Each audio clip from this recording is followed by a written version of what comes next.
Turishi baribir boshqacha. Qaranglar do'stlar, 2022-yil Gentra avtomat.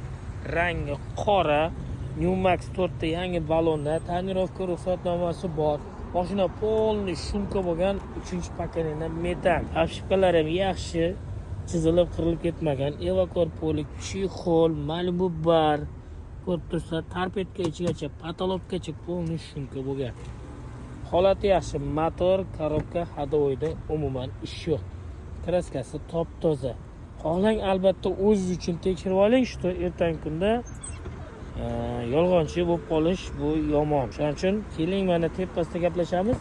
Agar sizda bosh to'lovga Nexia 2 yaxshi holatdagi Nexia 1 bo'lsa ham, hop, Spark mashinasi bo'lsa ham, mana shu ko'rib turgan Gentra avtomatni bosh to'loviga olib qolaman. Hamda o'z nomingizga 100% o'tkazib bergan holatda avtokredit yoki naqd. Bundan tashqari yana sotuvda boshqa avtomobillar ham bor do'stlar. Bizda manzil Jizzax shahar Bo'yli markazining oldida joylashgan eski Gangan ofisini keling, tepasida gaplashamiz. Mana shu Gentra avtomat